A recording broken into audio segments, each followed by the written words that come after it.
You're gonna suck. It's cool. Everybody sucks. Everybody sucks sometimes, but if you're making a consistent variant, work within it. Again, that goes for everything. It goes for your work. It goes for golf. It goes for all the things in your life, right? If you're consistently doing the same thing incorrectly, in the moment you can adjust for that. In the long term, you can correct that. And I think there's an in the moment and there's a long term view of that. Does that make sense?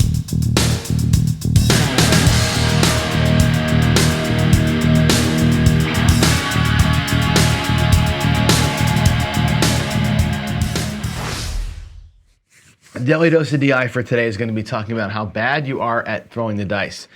I was talking to a friend of mine who's in the moment a little frustrated with where he's at throwing the dice. And I've been there too, right? I definitely have said this to you before.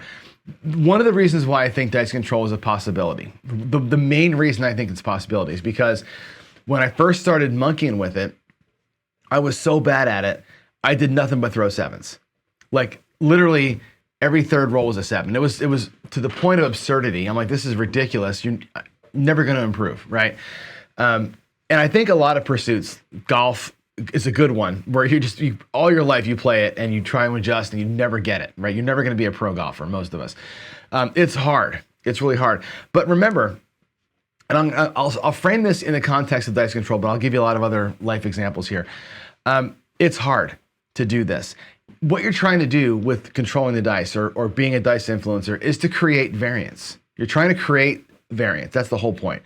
If you're at random, you know what the numbers probably are. Over time, they're going to work out to be in these pockets of, every 6 rolls comes to 7 and the average roll length is 8 and all the stats that we probably can regurgitate from memory. You're trying to vary that. You're trying to create some variance, meaning your average roll length is not 8.5. Your average roll length is actually maybe lower. In my case, I'd like my roll length to be 7, but it's a good 7, not a bad 7. 7 numbers of rolls, I mean. You're trying to create a variant in the world.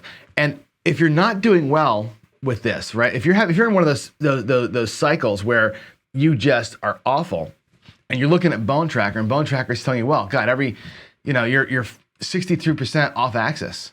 Well, good. Like the tool that you've got is telling you what you're doing. So that's one thing a lot of us don't have. A lot of us don't have, I'll go back to golf. A lot of us don't have the little computer thing that tells you your spin rate and your launch angle and all that stuff, right? We don't have those computers unless you go to a special place for it. In dice influencing, you have a little bit of that. You've got tools like Bone Tracker that will tell you what your dice are doing wrong. Use that. If you're throwing off axis, then embrace that. And in the moment that you're throwing, and that moment may be 10 sessions, and you're crap and you're off axis and your left eye is doing whatever the app says your left eye is doing, you can adjust into the variant that you're currently in. Your grip is causing a variant. What you got to do is lean into your knowledge of it, right? And I think when I watch George or Ed, and those are my 2 favorite guys to watch diagnose because they're really into like, okay, this happened with the dice. That tells me that this happened how they landed, or this happened and as a result of that.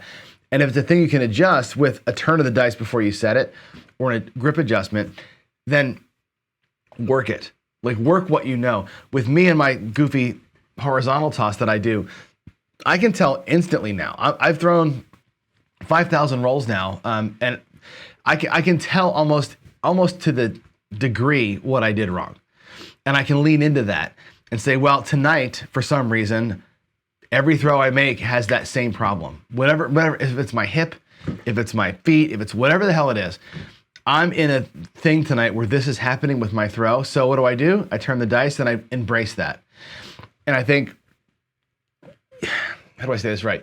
You do suck at dice control. Most of us do, right? And it is kind of sad, as the bunny says here. But you got to embrace the suck a little bit. Embrace the suck and say, well, if you're consistently bad in the same way, you can make an adjustment with what you're doing. Not mechanically, not going and throwing another 1,000 rolls to fix your backswing.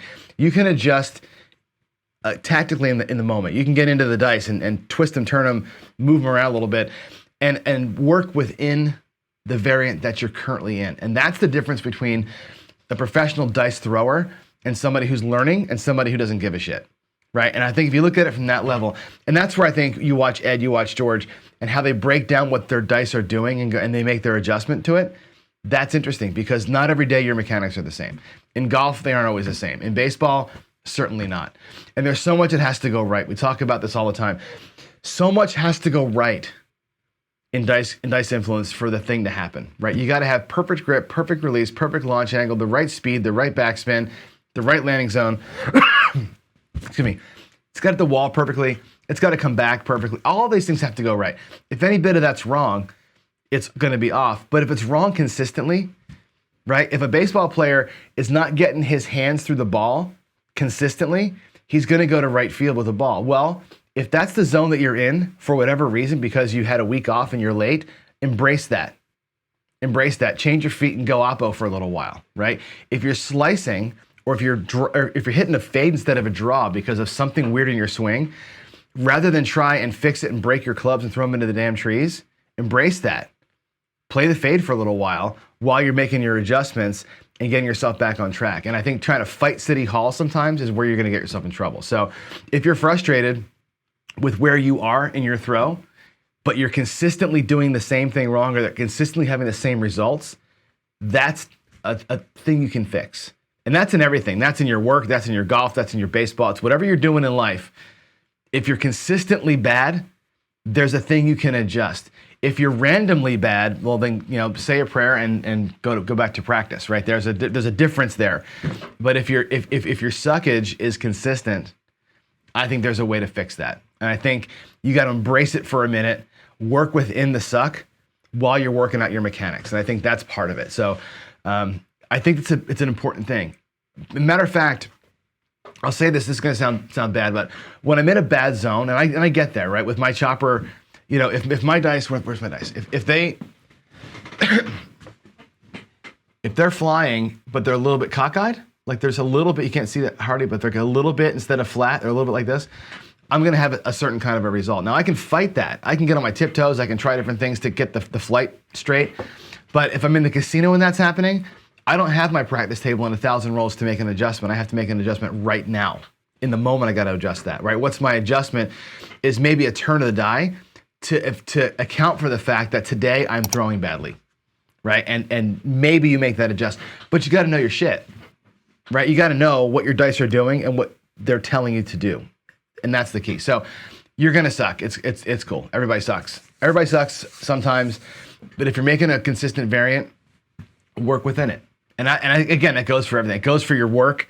It goes for golf. It goes for all the things in your life, right? If you're consistently doing the same thing incorrectly, in the moment you can adjust for that. In the long term, you can correct that. And I think there's an in the moment and there's a long-term view of that.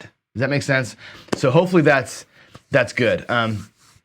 Or good information anyway. I hope that helps a little bit. It's just like a little bit of a mental, me, I'm big on the mentals, especially with sports. I'm such a huge mental athlete with sports. And I teach my kids, my players all the time how to be in here, right? How to get out of here and be in here and how to move from here to here as you're playing, right? Your head and your heart and your skills and your ability to adjust, all that has to coalesce. And if it's not always going to be there. Right? You got to know what you've got today. And I think that's an important piece of it. So know what you have today, make the adjustment on the fly, work to improve long term. And there it is. All right.